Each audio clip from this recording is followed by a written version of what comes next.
Funzionario dell'Agenzia delle Entrate agli arresti domiciliari, l'accusa è di aver intascato bustarelle da un commercialista di Chioggia per far pagare meno tasse ai suoi clienti ed ammorbidire i controlli.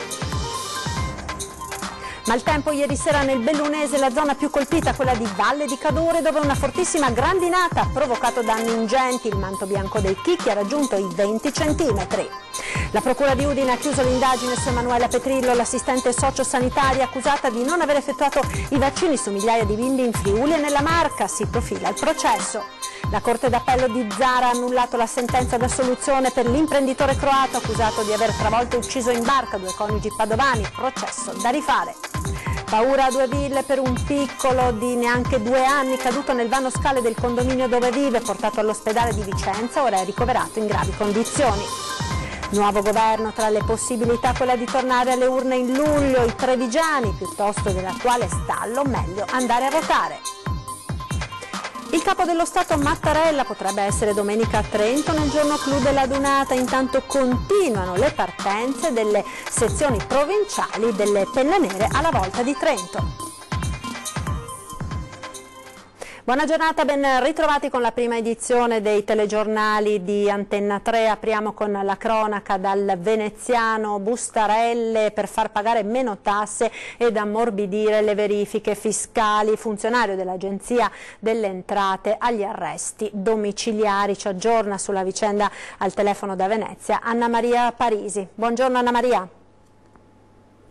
Sì, buongiorno. È stato arrestato per corruzione un funzionario dell'Agenzia delle Entrate di Venezia. Il dirigente, che si trova ai domiciliari, è accusato di aver percepito diverse bustarelle da un commercialista di Chioggia per consentirgli in sintesi di fargli pagare meno imposte in fase di dichiarazione dei redditi. Bustarelle ammontanti a 8.000 e 5.000 euro, eppure a pranzi e cene pagati in cambio di favori, come già detto, pari a verifiche fiscali e accertamenti tributari falsati. Nei confronti del dirigente sembra anche essere in corso il provvedimento anzi di licenziamento da parte della stessa Agenzia delle Entrate. Sono tuttora in corso perquisizioni nell'abitazione e nell'ufficio del funzionario. L'indagine, diretta dalla Procura di Venezia, costituisce la prosecuzione dell'inchiesta, lo ricorderete, del giugno dell'anno scorso, 2017, che ha visto imputati per corruzione diversi imprenditori, commercialisti e pubblici ufficiali. E per il momento è tutto, linea allo studio. Ed ora il maltempo che ieri sera ha investito il Bellunese, la zona più colpita, quella di Valle di Cadore, dove una violentissima grandinata ha provocato danni ingenti. Vediamo. Strade imbiancate come se avesse nevicato. In realtà quella che ha ricoperto strade e marciapiedi nella Valle di Cadore è stata una fortissima grandinata che ha causato danni e disagi in tutto il comune e nelle frazioni vicine. Per mezz'ora la grandine è scesa ininterrottamente, una cosa inusuale per la montagna, spiega il sindaco di Valle, Mariana Hofer, che racconta come alla fine le strade fossero ricoperte da 15-20 centimetri di grandine, al punto che per il primo sopralluogo sono stati utilizzati i mezzi per la neve. Questa mattina è stato fatto un primo controllo, se ne terrà un secondo nel pomeriggio intorno alle 15 con l'ANAS, visto che i danni interessano alcune arterie di competenza dell'ente. Il sindaco invita i cittadini a segnalare eventuali danni che dovrebbero riguardare soprattutto le auto e alcune abitazioni allagate. Le conseguenze più pesanti sono state riportate dal patrimonio comunale. La ciclabile nella località di Vallesina è parzialmente interrotta dal crollo di un muro. Anche sulla strada che porta al rifugio Costa Piano è crollato un muretto e sempre qui una frana ha riversato sulla statale diverso materiale, danneggiati anche gli impianti sportivi. La cronaca giudiziaria ora, perché la Procura di Udine ha chiuso l'indagine su Emanuela Petrillo, l'assistente sociosanitaria trevigiana accusata di non aver effettuato i vaccini su migliaia di bimbi in Friuli e nella Marca. Sentiamo. Peculato, omissione dati d'ufficio e falsità ideologica per aver finto di effettuare le vaccinazioni su migliaia di bambini, prima nel distretto sanitario di Codroi, poi in provincia di Udine e poi all'ULSS 2 di Treviso. La Procura di Udine ha chiuso l'indagine per Emanuela Petrillo, l'assistente sociosanitaria finita nella bufera per le presunte false vaccinazioni. Si profila il processo. Aspettiamo l'udienza preliminare, ha commentato il legale della donna, che nel frattempo depositerà un'istanza per incompatibilità ambientale che chiedendo quindi lo spostamento del processo in una sede più serena, quindi probabilmente fuori dalle due regioni, Veneto e Friuli, coinvolte nella vicenda. In una sede che non è stata oggetto di queste migliaia di vaccinazioni, quindi migliaia di persone che hanno fatto pressione, fanno pressione, possono fare pressione su un processo del genere. Quindi noi chiediamo una sede neutrale dove sostanzialmente la Petrillo non ha operato, in modo che ci sia serenità poi di giudizio. Gli esiti delle analisi effettuate dai periti del Tribunale di Udine hanno confermato le accuse nei confronti dell'assistente sociosanitaria trevigiana. Su un totale di 248 campioni analizzati, solo il 15,5% dei bambini vaccinati da Emanuela Petrillo in Friuli è risultato positivo agli anticorpi per il morbillo, percentuale che scende al 10% per i bimbi vaccinati nella Marca. Quindi a Treviso il 90% dei piccoli vaccinati dall'assistente non risulta immunizzato, percentuale nettamente superiore a quanto previsto in letteratura, visto che la media dei bimbi che dopo aver effettuato il vaccino risultano non immuni è del 5%. E a proposito di vaccinazioni, sono stati diffusi dalla Regione i dati sul mancato rispetto dell'obbligo vaccinale in Veneto. Sentiamo.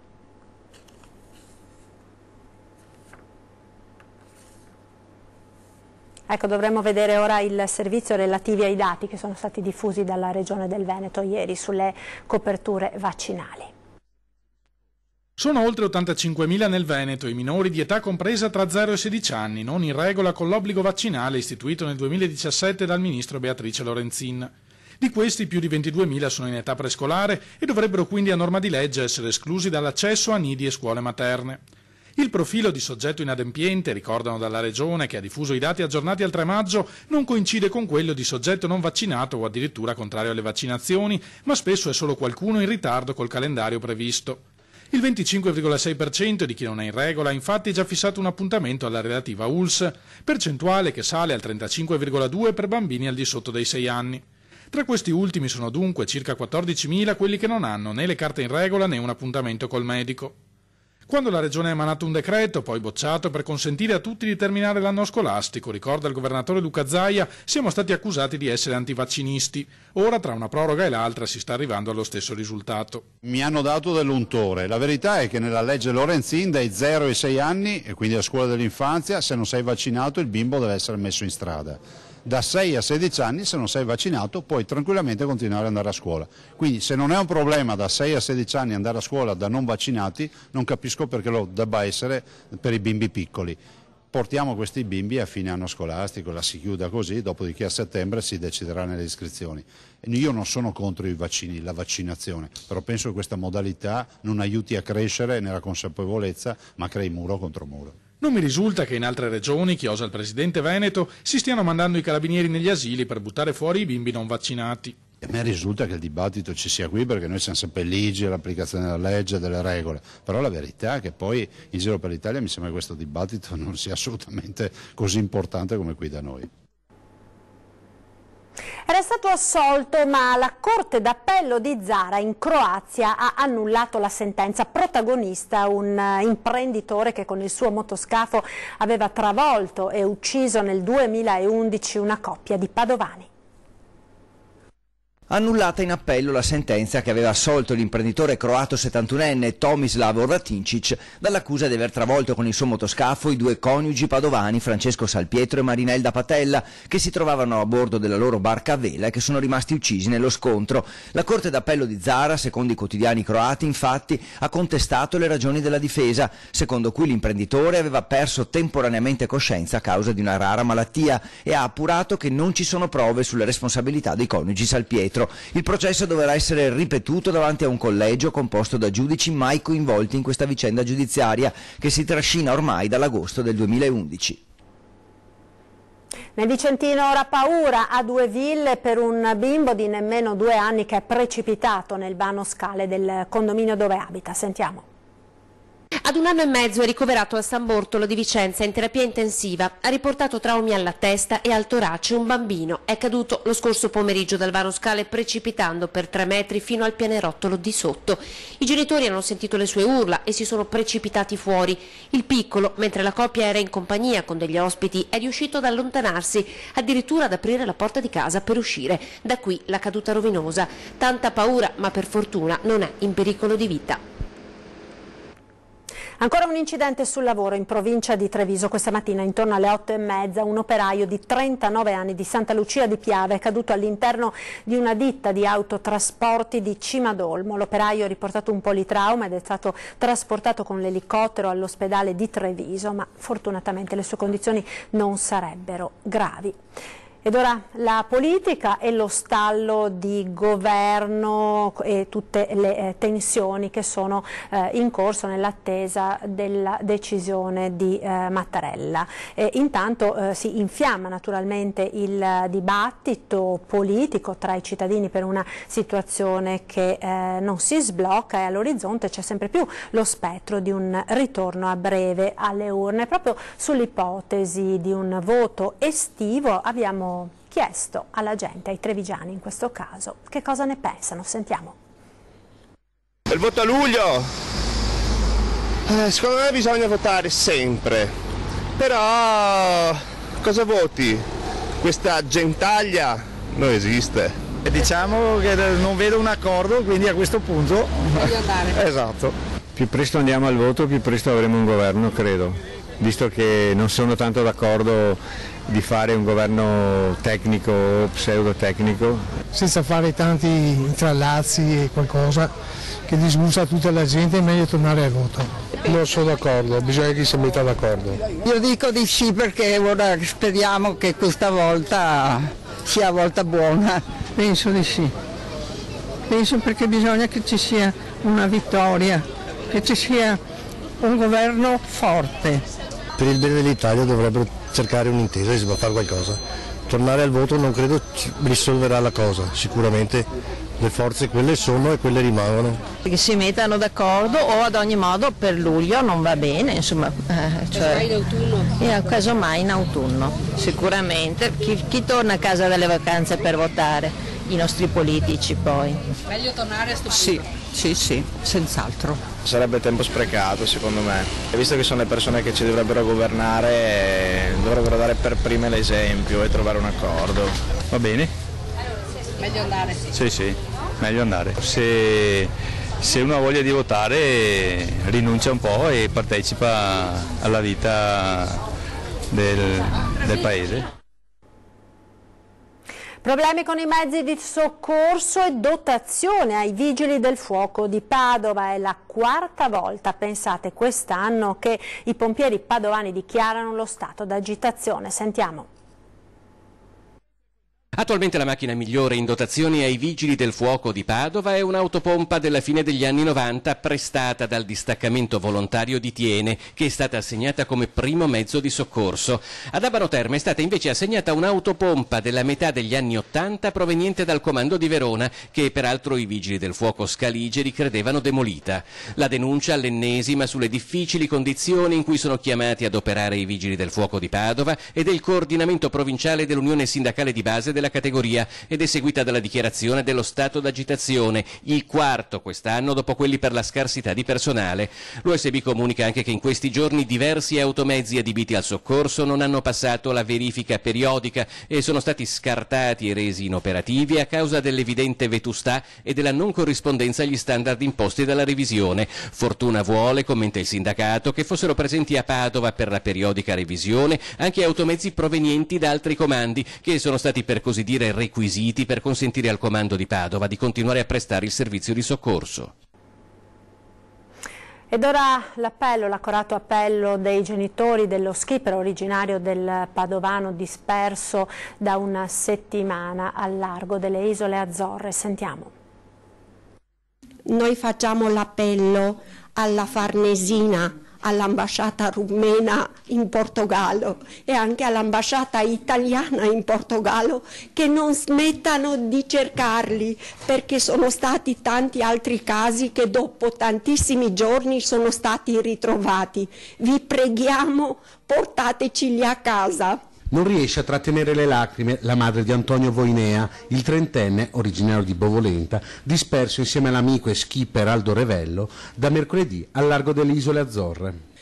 Cercate in tutti i posti possibili, ricalcolate tutte le coordinate, tutti i correnti, venti, vi preghiamo, non solo lì da dove è partito il segnale, che non sia verso il Marocco, vi preghiamo, cercateli. Gli occhi non si staccano dai cellulari nella speranza arrivino notizie del loro Antonio. La signora Daniela ci mostra un piccolo altare che ha voluto allestire per chiedere che il figlio torni a casa. Prego la Madonna di Meggiugori o tutti i libricini della chiesa. Quello di Antonio era un sogno che i genitori però temono si possa trasformare in un incubo. Mamma, è il sogno della mia vita. So che se non lo faccio adesso rimpiangerò per tutta la vita. Per tutta la vita avrai un figlio infelice. Però io speravo dal profondo del cuore che non lo facesse. Parliamo ora di case popolari a Venezia, 7 milioni di euro per l'assegnazione degli alloggi, il piano del comune. Ci aggiorna al telefono Ilaria Marchiori. Buongiorno da Venezia. Ieri il Comune ha stanziato 7 milioni di euro per rendere assegnabili tutti gli immobili di proprietà di Ca' Farsetti entro il 2020. È un piano decisamente ambizioso, si tratta di 168 case, 32 ERP, 136 non ERP tra 60 e 100 metri quadri, tutti nella città d'acqua, comprese le isole. Obiettivi che si intrecciano con quello di tamponare il fenomeno dello spopolamento del centro storico, puntando soprattutto su famiglie e giovani. Una misura che nei prossimi giorni sarà comunque sottoposta al vaglio della commissione comunale competente, ma anche delle rispettive municipalità, e poi tutto approderà in consiglio comunale per il via libera definitivo. Se tutto andrà bene, l'obiettivo dell'amministrazione è quello di chiudere il mandato quinquennale mettendo sul piatto ben 357 appartamenti ristrutturati ad uso residenza.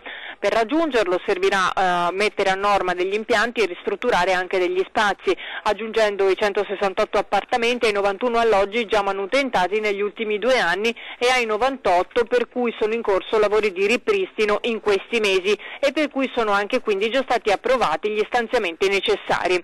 L'amministrazione per l'operazione casa attingerà 3 milioni di euro dai fondi Pommetro, per il resto sarebbero tutte risorse che sono state trovate nelle pieghe del bilancio attraverso politiche di razionalizzazione della spesa.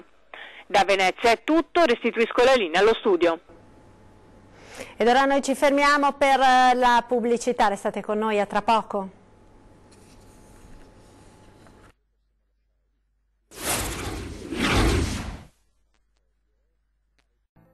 Sì, è questo. Quindi mettile un attimo e poi...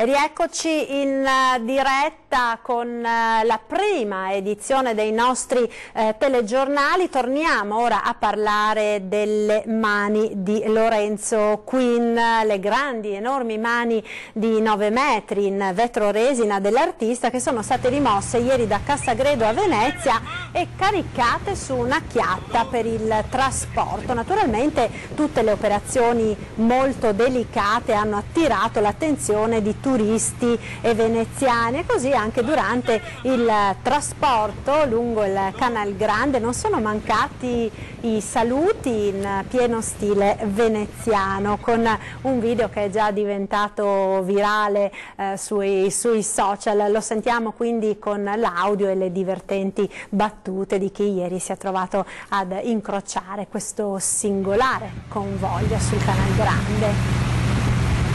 Te serve mamma?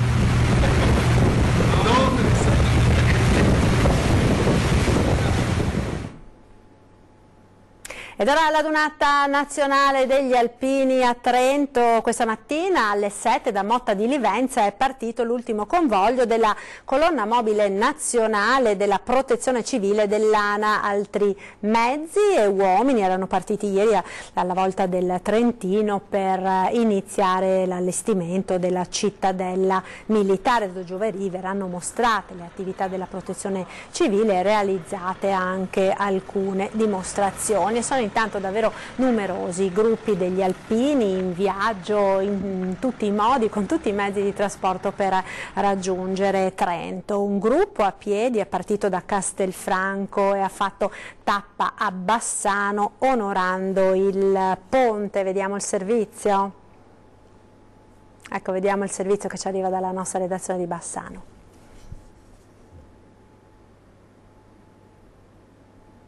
No, c'è qualche problema con il servizio. Allora, in attesa che sia pronto, vediamo invece il colpo di scena ieri sera alla trasmissione Carta Bianca di Rai 3, colpo di scena per lo scrittore Mauro Corona, che ha abbandonato il suo ormai storico look da alpinista, si è presentato così in televisione. Vediamo.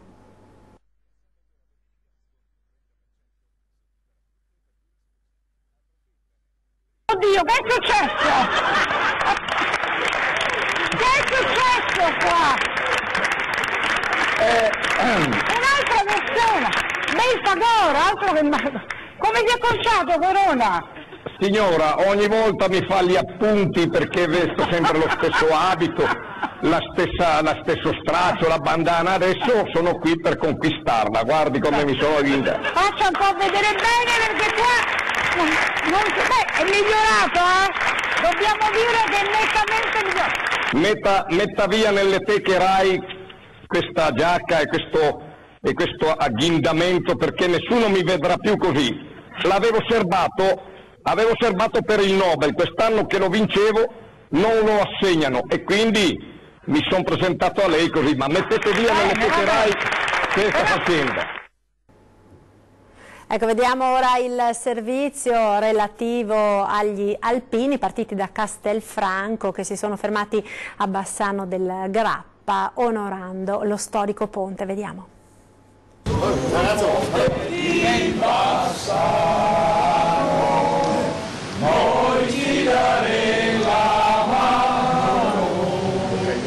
Abbiamo studiato il percorso della prima tappa che prevedeva assolutamente il passaggio sul ponte di Bassano. Un alpino non può non passare vicino a Bassano e non attraversare il ponte. Restaurato o meno? Non importa, è sempre il nostro ponte questo, e con questa è una testimonianza e ci auguriamo che rimanga sempre il nostro ponte e che riescano a metterlo a posto. Sono partiti alle 8 di ieri mattina dalla città del Giorgione e la prima tappa è stata a Bassano, dove sono arrivati alle 15, mentre la notte l'hanno trascorsa a Campese. Noi arriveremo fino a Trento. Venerdì abbiamo in programma di raggiungere Piazza Duomo di Trento. Noi ci daremo la mano per un bacino d'amor, per un bacino d'amor, per un bacino d'amor. Avevo sempre questa idea di riuscire a raggiungere una dunata a piedi.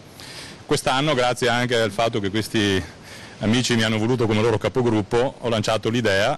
È partita piano piano 1, 2, 3, 4, alla fine c'è stata la volontà di tutti di fare questa esperienza che ci permette di raggiungere una città importante per quanto riguarda la Prima Guerra Mondiale attraverso i luoghi che hanno visto i combattimenti più aspri forse della Prima Guerra Mondiale.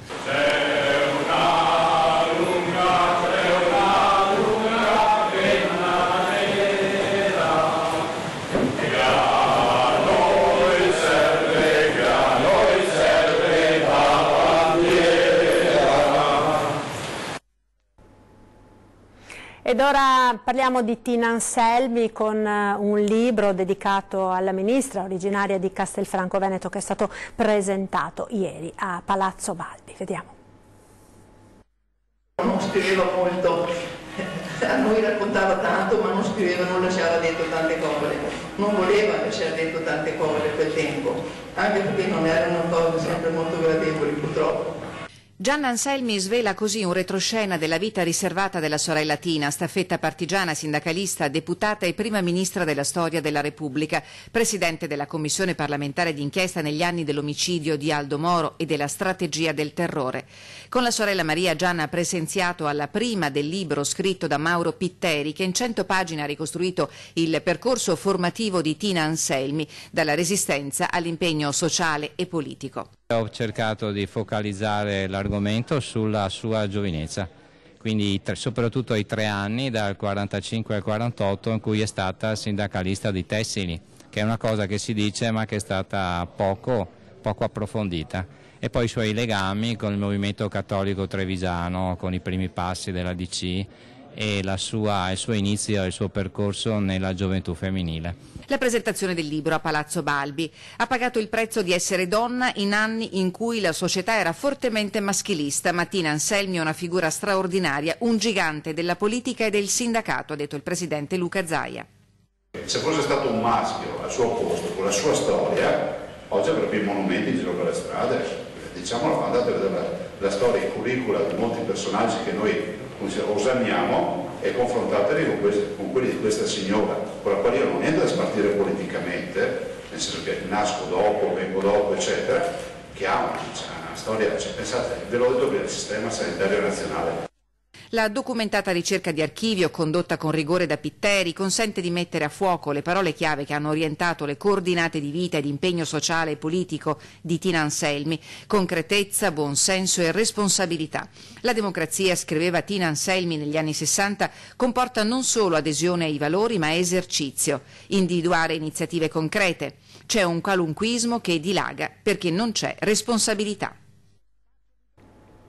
Ed è tutto per questa edizione, grazie per essere stati con noi, vi lascio come sempre alle previsioni del tempo con il nostro meteo. Arrivederci e buon pomeriggio.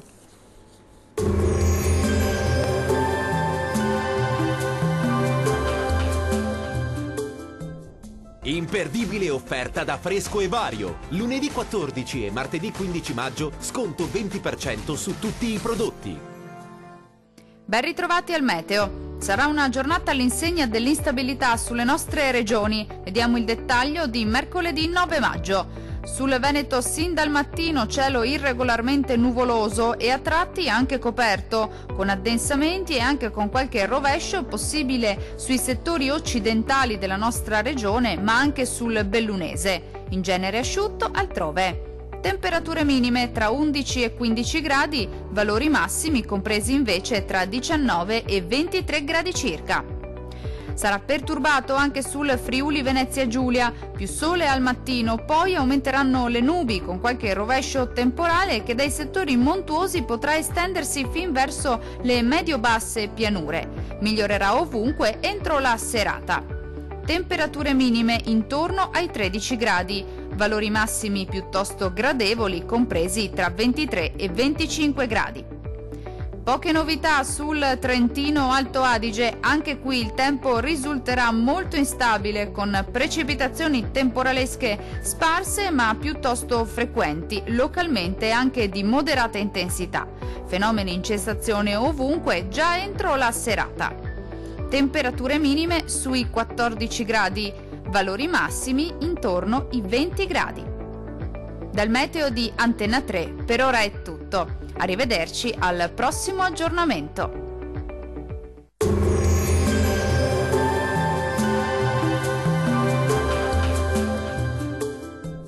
Imperdibile offerta da Fresco e Vario. Lunedì 14 e martedì 15 maggio sconto 20% su tutti i prodotti.